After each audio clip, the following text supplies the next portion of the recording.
रीवा में लगातार हो रही बारिश के कारण जिले के कई इलाकों में जलभराव और बाढ़ जैसी स्थिति निर्मित होने के बाद मध्य प्रदेश के उप मुख्यमंत्री राजेंद्र शुक्ल स्वयं प्रभावित क्षेत्रों का निरीक्षण करने पहुंचे। उन्होंने मौके पर पहुंचकर हालात का जायजा लिया और प्रभावित लोगों से बातचीत कर उनकी समस्याएं जानी। निरीक्षण के दौरान उप मुख्यमंत्री राजेंद्र शुक्ल ने स्पष्ट कहा कि जल निकासी व्यवस्था को लेकर किसी भी तरह की लापरवाही बर्दाश्त नहीं की जाएगी। उन्होंने अधिकारियों को नालों और जल निकासी से जुड़े क्षेत्रों की पूरी जांच कराने के निर्देश दिए ताकि ये पता लगाया जा सके कि आखिर पानी की निकासी में कहां और किस स्तर पर बाधा आ रही है। उन्होंने कहा कि जिन नालों और जल निकासी मार्गों में समस्या आ रही है सामने उनकी जांच के साथ आवश्यक मरम्मत और सुधार कार्य कराया जाएगा, जिससे आने वाले समय में बारिश के दौरान दोबारा इस तरह की गंभीर जलभराव की स्थिति निर्मित ना हो।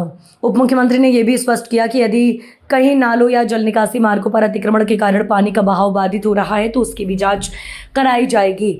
बाढ़ और जलभराव से प्रभावित परिवारों को राहत देते हुए राजेंद्र शुक्ल ने कहा कि जिन लोगों के घरों और सामान को नुकसान पहुंचा है उसकी टीम के माध्यम से जांच और नुकसान का आंकलन कराया जाएगा। पात्र प्रभावित लोगों को नियमानुसार उचित राहत और मुआवजा दिलाने की प्रक्रिया सुनिश्चित की जाएगी। जलभराव के कारण कई परिवारों के घरों में पानी घुस गया है। घरों में रखा राशन खराब होने से कई लोगों के सामने भोजन की समस्या खड़ी हो गई है। इस गंभीर स्थिति को देखते हुए उप मुख्यमंत्री ने प्रभावित लोगों तक खाने के पैकेट पहुंचाने की व्यवस्था कराने की बात कही। उप मुख्यमंत्री राजेंद्र शुक्ल का प्रभावित क्षेत्रों में पहुंचकर मौके पर हालात देखना और अधिकारियों को तत्काल राहत के साथ साथ स्थायी जल निकासी व्यवस्था पर काम करने के निर्देश देना लोगों के लिए बड़ी राहत के रूप में देखा जा रहा है।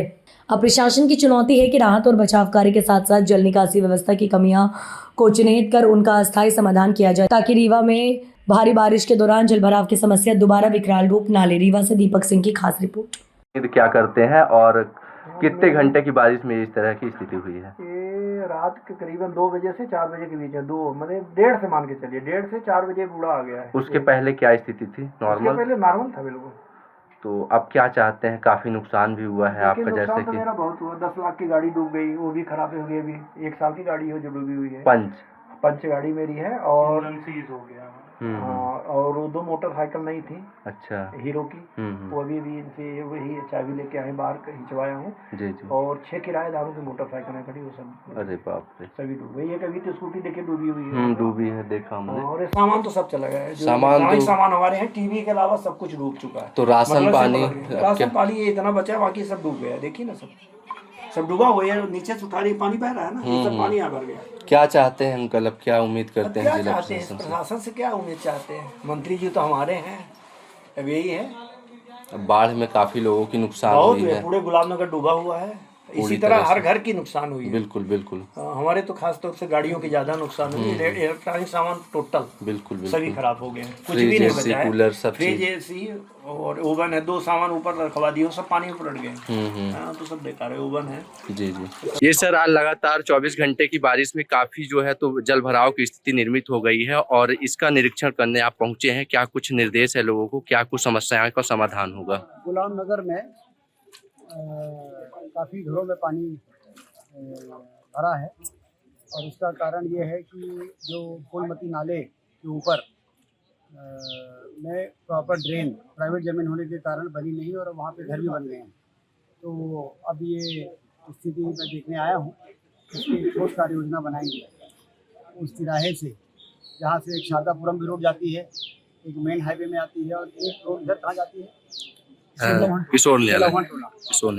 ये जो तिराहे है यहाँ से लेके और फूलवती मंदिर तक किस तरह से पानी की निकासी को हम सुगम बनाएं जिससे कि अगल बगल के एरिया में पानी ना फैले, इसका एक ठोस कार्य योजना बनाएंगे और फिर जितनी भी राशि लगेगी उस राशि को मंजूर कराने का काम करेंगे। सर कई लोगों के घर में पानी भर जाने से काफी राशन पानी और वाहनों की भी नुकसानी हुई है सर। काफी सर्वे करेगी हमारी जो रेवेन्यू की टीम है, तो पटवारी घर घर जाके और देखेंगे कहाँ कितना पानी भरा है, उससे कितना नुकसान हुआ है और आरबीसी के अंदर जो प्रावधान होते हैं उससे लोगों को राहत देने का काम करेंगे। यहाँ पर हमारी एसडीआरएफ की टीम है, एसडीआरएफ की टीम है। इन लोगों ने बहुत सराहनीय कार्य किया है। करीब मोहल्ले के लोग, आप ही लोग बता रहे हैं, 60-70 लोगों को इन लोगों ने रेस्क्यू किया, घर से ले आके और मुख्य मार्ग में पहुँचाया है सुरक्षित। एसडीआरएफ की टीम को मैं बधाई देता हूँ। शंभू प्रसाद पांडे उनकी पूरी टीम यहाँ सुबह से ही मोहल्ले के लोगों ने मुझे बताया कि इन लोगों ने बड़ी मेहनत करके और 60-70 लोगों को रेस्क्यू किया है और ये परिस्थिति मैं देखे आया हूँ, जिससे कि भविष्य में अधिकारियों के साथ बैठ के इसको बाढ़ मुक्त एरिया बनाने में क्या जरूरी काम है उसको कर सकते हैं। सर कुछ लोगों का कहना है कि जो नाला है, जो स्थायी रूप से जो नाला बना हुआ है, उसमें अतिक्रमण करके नाले के ऊपर भी घर बना लिए गए हैं। सर उसमें क्या सर्वे होगा, यदि अतिक्रमण है तो उसको हटाने में तो कोई दिक्कत ही नहीं है, क्योंकि पानी निकासी को बाधित करके और यदि अतिक्रमण हो गया है तो शासकीय जमीन में हुआ होगा जी और प्राइवेट जमीन यदि है और वहाँ पर लगातार घर बन गए तो उसका क्या समाधान हो सकता है, उसको उस पर निर्णय करेंगे और उसके कार्य योजना बनाएंगे।